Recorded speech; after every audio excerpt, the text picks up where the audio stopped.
All right, let's continue our discussion. It says here strategies for assisting students with learning difficulties. You, as a teaching assistant, that would be one of your tasks. Sometimes, um, in a classroom with students with special needs, um, it can be challenging because it's individualistic, you know. One student with the learning difficulties is not similar to other. They would have unique needs. So your approach should also be unique.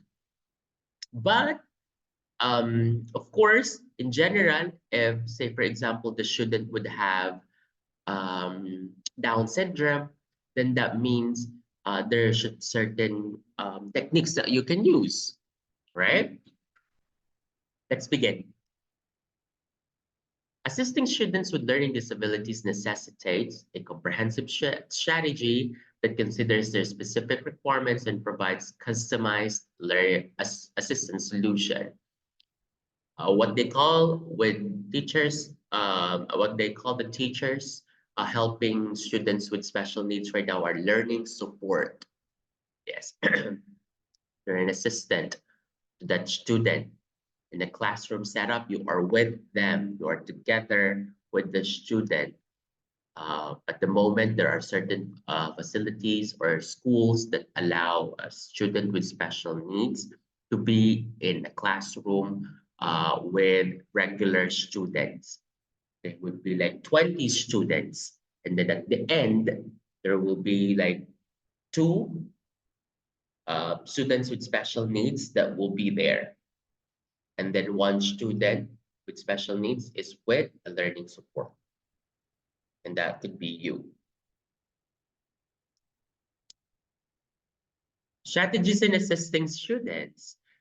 Understand the student's needs. Consult the student's individualized educational plan or IEP if one is available, and speak with parents, former instructors, and experts to get a complete grasp of learning challenges. This will enable you to customize your support to meet their unique needs. So it just means that you, as a teaching assistant, would if you get to have this task of assisted living, you get the IEP or the previous feedback on that student. There would be some students that they're learning one task for years, for months. They would forget about that. They would forget how to um, write letters. So it could be at least you know the history of your student. Differentiate instructions. Read it. Modify your teaching methods, then diverse learning style activities. Use a variety of instructional strategies such as visual aids, hands-on activities, and auditory materials to engage students with different language preferences.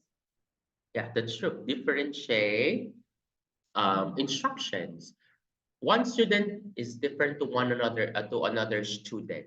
So your style may be useful with one student and may not be useful to another student. So you will differentiate your style or your strategy, and then that could also be applicable with one student. You've been learning how to write letters, and then your strategy in teaching the alphabet may be repetitive, and the students still not get it. Probably you can consider on how to teach. You create ways. You try to source, get some styles from other teachers. You can collaborate with other teachers. You can ask, teacher, how did you do this? How did you teach this? I'll try that. And then it did not work for me. What about, did you know other teacher that did some strategy for this? Yeah, they probably you can do this and that. So collaborate, ask. Provide structured and organized learning environment to assist the students with learning challenges, maintain focus and comprehend expectations. Arrange the planned classroom to create appealing predictability and lower anxiety. Use visible timetables, conscious routines, and regular regulations. Um, my student from other class shared about um, his teaching style. Sometimes students would need to escape. If you are teaching, you'll start your lesson, they would have their escapes. It's either crying or they'll like run around. It depends on the situation, but with that case, that was the escape of the student. So strategies might be applicable with one student, but not to another student. So you need to understand the situation and the case of your student. Says here that it has to be organized because you need to know the plans. What do you want for the student to learn? For that student be part of a functional society. You know, you want the student to be integrated in the society. Let's continue. Break tasks into manageable chunks, dividing up challenging jobs or assignments into smaller, easier to handle pieces. This will make it easier for learners to comprehend and finish the assignment. Give details, direction, and further assistance if required. So if there's a big task, chunk it, divide it, and then give a phase for them to complete it. Use multisensory approaches to improve comprehension and retention into different senses in the learning process. For instance, to get pupils interested to make abstract ideas of more, employ manipulative interactive technology and yeah, see, what are your senses? Sense of sight, sense of smell, sense of taste, sense of touch, sense of hearing. Yeah. So you get to incorporate that with your learning, stimulate their senses, so you will encourage retention in the lesson. Provide scaffolding and support. Provide pupils with the necessary scaffolding and assistance to help them improve their abilities and comprehension. What is the scaffolding that we're talking about here? Structure, um, framework, like your plan. You know, when the scaffolding, when you're building something, you need the scaffolding to support that. So you could probably continue in building the building, right? So in learning, you need that as well, like a support, like a framework. If it's going higher, then the scaffolding will also go higher. To do this, you may model the activities, offer guided practice, give prompts and cues, and progressively withdraw help as the learner gains independence. And this could take long, and this could be a process and procedure. You need to have that kind of patience so you'd be able to incorporate the independence to your student. Utilizing assistive technology, investigate the use of software and solutions of assistive technology that can improve learning and accessibility for students with learning and challenges. Learning challenges. These resources may include screen readers, voice recognition software, and graphic organizers, and text-to-speech software. I happen to encounter this sign language interpreter So there's like a gloves that the person that speaks sign language, and then it has like an audio. It comes out. If I sign something, and then it will show, and I mean, there's an audio that will say what I'm signing. There could be that kind of technology already available because not everyone can learn sign language, right? But what's important is still communication. There are certain technologies that are present right now. The screen, um, the the laptop, I mean the tablet can be used and utilized for learning of these students. There is a situation where the parent would require the student to learn how to write. The student now is having difficulty in using pencil and pen, but the student is used to use a tablet, but there's a stylus in the phone. So you will teach the student to, there will be a tracing, they would do traces in the mode using the stylus. You can do that. Somehow you can incorporate learning in writing using the gadgets that are available.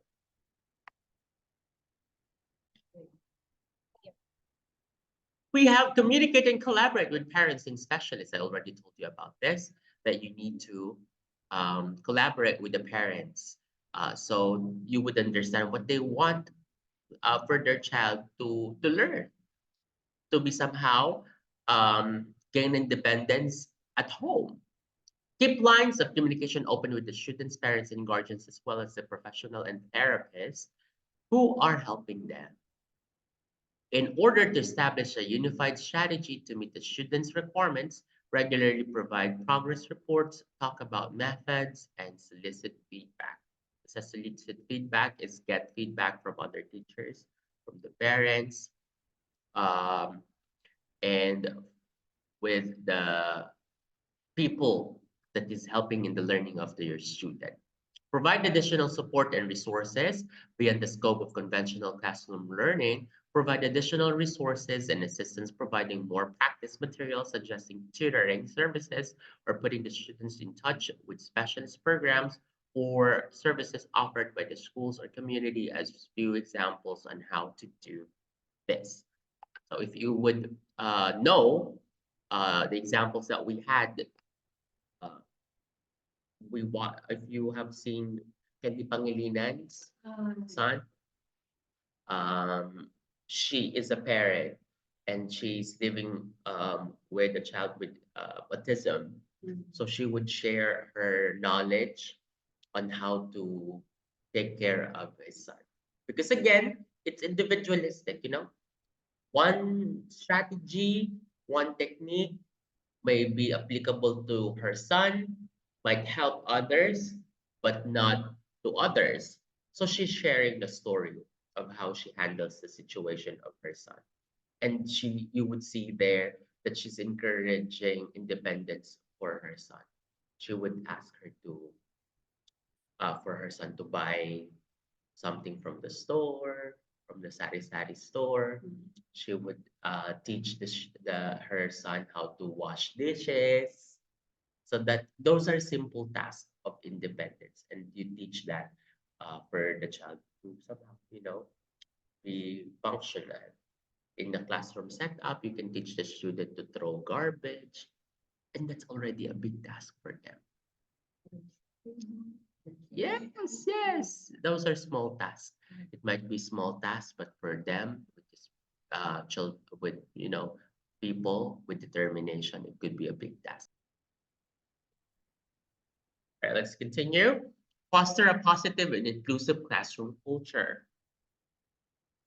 Um, the reason why the child with special or a child with determination would be integrated in the classroom is to somehow make the student be familiar with the regular living, you know? They get to see people, get to use with the stimulation, people, the things that they would hear, people that they would see, and that's important for the child to gain or somehow improve the senses. Establish a safe space in the classroom where students may take chance of seek assistance. That's true. You have to keep the edges safe, the sockets covered, right? The sharp materials to be kept in a safe place, right? Anything that could harm or hurt the student or someone else should be kept away, right? Or should be kept safely. Encourage peer cooperation and stress the importance of work and growth and recognize the honor unique talents and accomplishments. It says here, see, recognize and honor unique talents and accomplishments. How are you gonna encourage that? With if you would notice, I think which is effective, if I'm watching Candy Pangilinan's video, I would see that they would treat Canteen um, like still a child, if he has done something um, like simple task, they would be very happy and would encourage the child that he's done something right. So there's a case that the canteen um, mop like swept the floor. And then there were, although it's an organized sweeping, but they would recognize, good job, Quintin. The child was able to eat by himself. Every little things, they would encourage the child that he's doing right thing. Yes, like keep it up, do that again. Yes.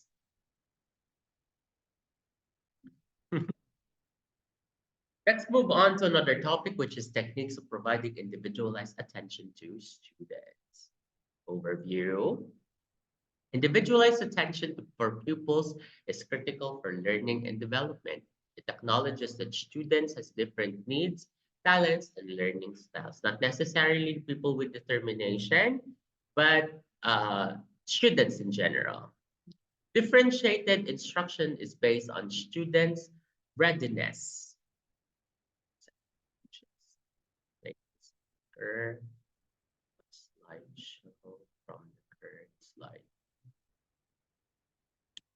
Based on each student's readiness, interest, and learning profile, differentiate education by changing the context, procedure, and products. Students will be adequately challenged and actively involved in their learning thanks to this strategy. It's true. Um, it's differentiated in a way that you need to stimulate the students' senses. If your topic is about colors, right? You should have show them the wide variety of colors. Identify what color is that. Which how would you incorporate that? What should be the color of the blood? Red, right? What's the could be color of the flower? Color of it's like association, and allow them to apply that. Like, what did you eat? What did you eat from your dinner yesterday? I ate spaghetti. What's the color of the spaghetti? So they would have an association. It's important that as early, that's my strategy as a teacher. I always give examples that is relating to the student. So whatever that I teach, the student can incorporate. I remember from my classroom, my teacher said this and that. You incorporate that. Personalized and learning plans. First, for each student, create a customized learning plan that takes into consideration their objectives, limitation, and skills. Yeah, that's true. Some students would still have some limitations if they have like certain conditions, if they have heart problems, do you think you can do jumping jack at the beginning of the class? Because I remember during our class, if after lunchtime, students will feel asleep, like sleepy, and then our teacher, and then our subject is mathematics. Our teacher would ask us to do jumping jack like 20 times to wake us up. Yes. So we won't feel sleepy. I remember that because the classes after lunch time, they tend to be sleepy, right? So it has to be lively. You as a teacher, that's your challenge. According to the needs of each student, these plans might include details about unique learning goals, techniques, and materials. Flexible grouping. Create small groups for each student depending on their talents and preferred learning styles by using flexible grouping tactics. Based on preparation, interest, or preferred learning styles, groups may be formed. This strategy enables specialized instruction and group learning activities. You know why I like groupings? Because it will create, the students will talk to each other and they will develop leadership skill, coordination, association. They get to, um, think. You would see someone that would lead, they will interact with their classmates. And then I would usually do that in in my classes. I would know who are excelling and I would specifically choose them to be like the lead. In a classroom of 20 students, you would see some potential students there who can like lead the discussion, those who are excelling in the class. You can take that opportunity for that student to lead and teach or help the class. If you get to put those students who are excelling all together and then the rest, I it, well, for me, that's my strategy. And I think it's effective. I would let them like be the leader and then I would disseminate. I would not because as a teacher, from the beginning you should be able to assess already who are the students that might need a little help or that are kind of slow in grasping instructions. So you would match them or pair them with students who can help you in the teaching.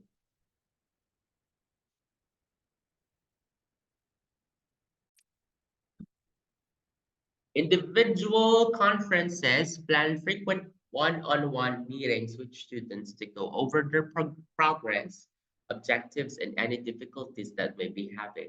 Progress, that means from one phase to another. If the student already know all their alphabet, then you move on to words. From words, you move on to sentence.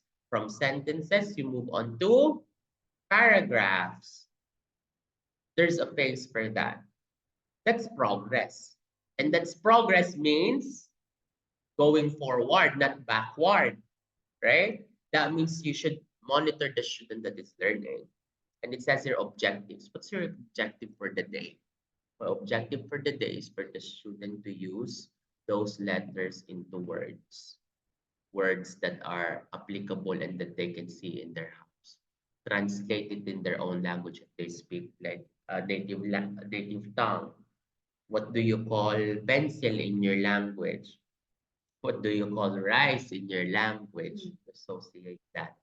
Always it's like surrounding them. It's just one of my strategies. Because that's proximity. What's the meaning of proximity? The closest to you. How do you call cat in Arabic? How do you call like cat food in Arabic? Right?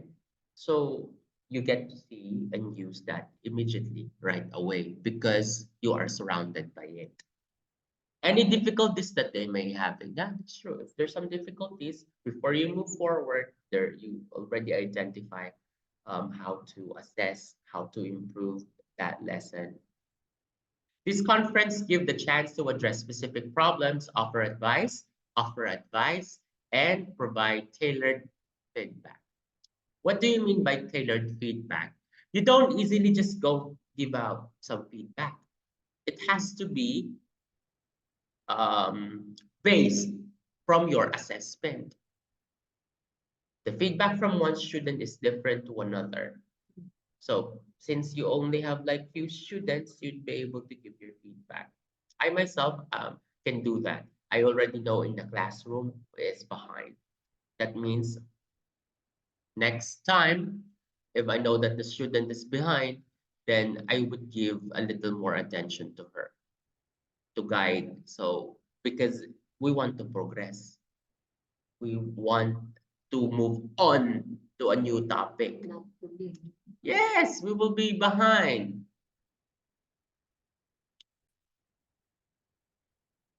Then we move to formative assessment. Use formative assessments to gather ongoing data each student's understanding and progress. This information can help identify areas of strength and areas that need additional support, allowing you tailored instruction support early. Formative assessment, you are forming the assessment into something with a good result. It says here that you need to identify the strength of the students because you can be able to do that in your progress. You can use that. If the student is good at something, then you could be able to do and utilize that skills in improving other things that might need additional support. Say, for example, if the student is having some difficulty in learning reading, the student is good in probably telling stories. You can do that. You can tell stories, or probably the student interest that could be their strength. What are their interests? If you ask them that they're interested in um, animals, dinosaurs, then the stories that you will incorporate, if you are learning reading, we'll be talking about dinosaurs, right? Varied instructional materials offer a variety of teaching tools such as books, website, manipulatives, and multimedia resources. By providing a variety of source, teachers may help students learn in ways that best fit their unique learning preferences and styles. Says there, um, there's a lot of materials that you can, tools that can help you in your teaching. ChatGPT, for example, is already a tool. Google, certain books, but the one that I gave you, that could be a source. You can just easily type something that you need to learn, and then the results will come afterwards. But what's important is that your sources are factual and should be able to help you in your lessons. Learning contracts. With the help of your students, create learning contracts outlining their unique learning objective approaches and deadlines while offering the framework for personalized instruction with contract-based methodology. Encourage the students to take responsibility for their education. That means like it's like an outline, and then you explain there the things that they will learn after the program, and then, just like us, I explained to you the course outline. I told you what are the things that you will learn later on. And then we have an agreement that afterwards you will be able to, use that already. Individualized feedback. Give students individualized comments on their work that is specific and helpful, emphasizing their areas of growth. Students' improvement is facilitated by understanding their strengths and shortcomings through personalized feedback. You have to do this every month, I would say. If your classes, if you're a teaching assistant, that would be every day, Monday to Friday, 8 to 2 p.m. At the end of the month, If you will check the progress, if your goal in that certain month that the student already knows all the letters in the alphabet, then at the end of the month, the student should know how to do his ABCs, right? And you give a feedback to the students that you did well at this subject or base subject, English, math, and little bit of science or art. You can explain to the student, a good feedback. You can say that you're reading, we will work on that. But you use positive words, positive scripting. Your reading, we can improve with your reading. I'll give you, we will focus maybe a little bit more time so you can read, so you will be prepared to move on to grade one or to the next grade level. So you already know how to read. Individualized projects give pupils their own projects or tasks so they can investigate themes of interest and shadow their comprehension. This method respects each student's individual skills and interests while encouraging autonomous thought, creativity, and self-expression. Yeah, that's true. If I have like certain students here, if our project is to create a PowerPoint, I will tell them to create a PowerPoint about their favorite food because that's their interest. It's important that when you are teaching something in the classroom, they should be able to apply that in the real world or their personal lives. Like what I'm doing here right now. Our goal is for you to be able to work in a classroom setup. So I'm giving you all the possible scenarios because my stories as a teacher, you'd be able to use that. If you are in that situation, you already know what to do. I remember in my discussion with Sergio, well, he did this. I can probably use that. Utilize technological tools and platforms that provide tailored feedback, adaptive assessment, and personalized learning experiences based on each student's requirements and development. Educational software and online resources may offer information and exercises that are specifically suited to them. Yeah, it depends on the availability of the resources in your school. Some of the schools would be advanced, some of the schools may still be traditional. Back in the Philippines, I would still see teachers are still using whiteboards or blackboard. They're still using chalk, but there should always be television, like for audiovisual. Right now, I often see that there's a television in the middle of the board, and then there's like the writing board. But right now, there will be smart TVs in the classrooms, so you should know how to use it, how to connect the laptop there, and it's always PowerPoint presentation.